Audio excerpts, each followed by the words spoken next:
Welcome back to Tread on Sports. Hopefully you got that answer right. Craig Neal did in fact go to Georgia Tech. He signed a plan to the legendary coach Bobby Cremins. But we're not here to talk about his past, we're here to talk about the future. And with that, we're going to be talking about the Air Force game. Looking at the stats, it seems that Air Force likes to give up the three, and UNM hasn't shot it well this year. Coach was asked if he thought his team was going to be tempted or lured into shooting more threes.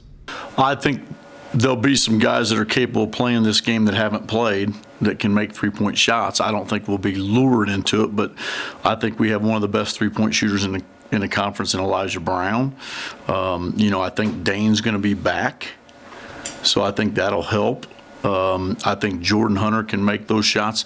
I don't know if we'll get lured into it, but I think the thing that'll help us most is their transition defense. I think we need to get out and start playing a little bit faster, especially if we're going to play small, which we have been. So we've got to push the ball and try to get better shots. After missing previous games, Coach was asked if he thought Dane Kuiper was going to return to the lineup after being in concussion protocol due to his broken nose. I do. I think he's going to go. The only thing that's a little bit weird is if he can get his mask in time.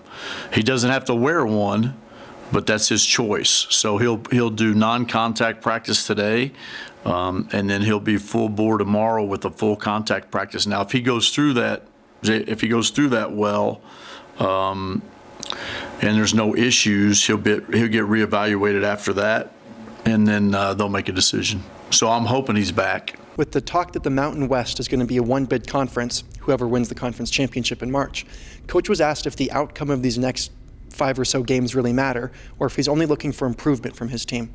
Absolutely. Every game's improvement. I mean, we still want to win it. I think if we can run the table, or we don't know what it's going to take. We don't know. I mean, Saturday hurt, but I don't have it. I mean, I'm still approaching it the same way. And then my biggest thing is trying to get my team better and healthy. If I can get my team better and healthy, I think it's going to hurt. It's going to help. It's going to hurt us right now, what we have right now. But I think down the road, if I can get healthy and all these guys are gaining experience, it's definitely going to help me. Be sure to check the next episode of Tread on Sports to see how the Lobos fared against Air Force.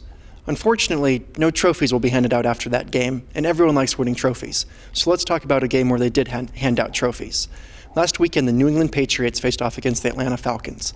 And early, it did not look good for the Patriots or Patriots fan, and I include myself in that group. But I was never willing to say that the game was over. I was always one play away from thinking the game was over, but New England always made that play, or Atlanta failed to make that play. And the question this last week has been, did New England have a great comeback, or was that an epic collapse and choked by the Falcons? And I think that's usually a really tough question to answer, but here I don't. When you're down 28-3 and you can reel off 31 unanswered points, that's a comeback. By the time Atlanta did choke, after Julio Jones made one of the greatest catches I've ever seen, that's when they choked.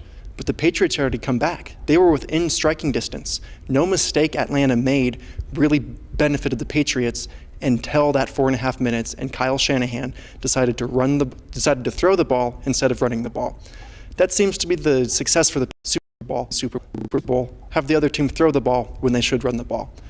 Maybe New England should have ran the ball a little bit more, but when you have Tom Brady throwing the ball 63 times, I'll take my chances. And with 5 Super Bowl rings, you should too.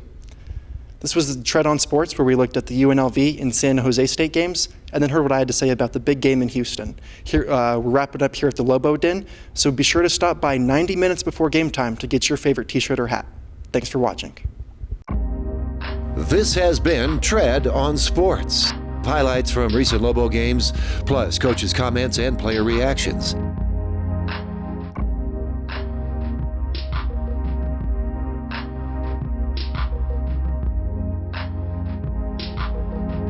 Tread on Sports is an original production of Dana TV in cooperation with ProView Sports Channel 26.